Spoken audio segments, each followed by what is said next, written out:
مرزا محمد رفیع سودا کے بارے میں مختلف آراء و خیالات۔ میر تقی میر نے مرزا محمد رفیع سودا کو سر آمد شعرائے ہندی کہا ہے۔ میر تقی میر نے سودا کو سر آمد شعرائے ہندی کہا ہے، اور میر حسن نے سودا کو قصیدہ و ہجو میں صاحب ید بیضا بتایا ہے۔ صاحب ید بیضا بتایا ہے میر حسن نے سودا کو قصیدہ و ہجو میں۔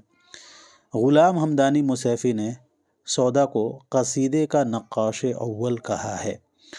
غلام حمدانی مصیفی نے مرزا محمد رفیع سودا کو قصیدے کا نقاش اول کہا ہے۔ قصیدہ تو ختم مرزا سودا پر ہوا، یہ بات کہی تھی مرزا علی لطف نے۔ بقول مرزا علی لطف صاحب گلشن ہند، قصیدہ تو ختم مرزا سودا پر ہوا۔ مولانا محمد حسین آزاد کا قول ہے کہ پس اول قصائد کا کہنا اور پھر اس دھوم دھام سے اعلیٰ درجہ فصاحت بلاغت تک پہنچانا ان کا پہلا فخر ہے۔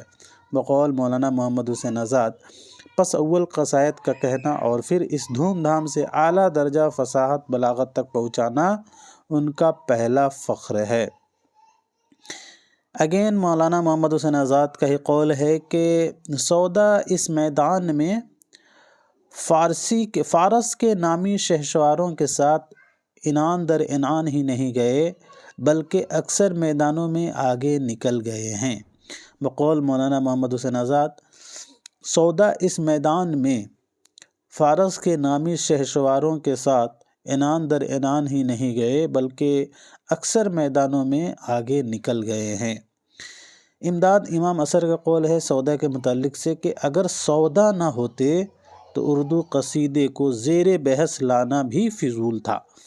بقول امداد امام اثر، اگر سودا نہ ہوتے تو اردو قصیدے کو زیر بحث لانا بھی فضول ہوتا۔ عبدالسلام ندوی کا قول ہے سودا کے تعلق سے کہ اردو قصیدہ نگاروں میں سودا سب کے سرخیل ہیں۔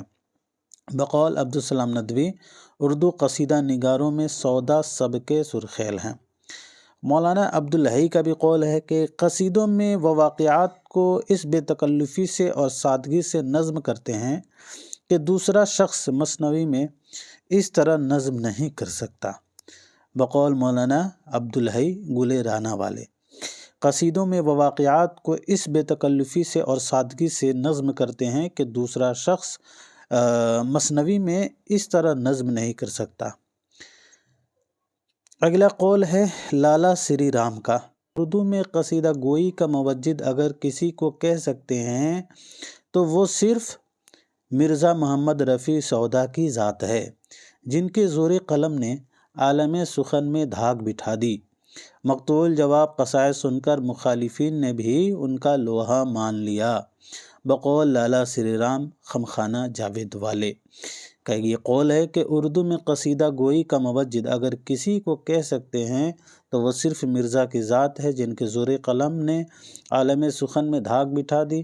مقطوع الجواب قصائد سن کر مخالفین نے بھی ان کا لوہا مان لیا۔ بقول لالا سری رام۔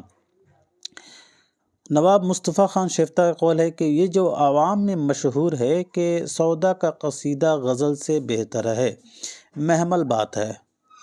شیفتہ کے خیال سے ان کی غزل قصیدے سے بہتر ہے اور قصیدہ غزل سے۔ بقول نواب مصطفیٰ خان شیفتہ۔ تبسم کشمیری کا قول ہے کہ سودا کی شاعری میں غزل کی دیومالا کا مخصوص منظرنامہ نظر آتا ہے۔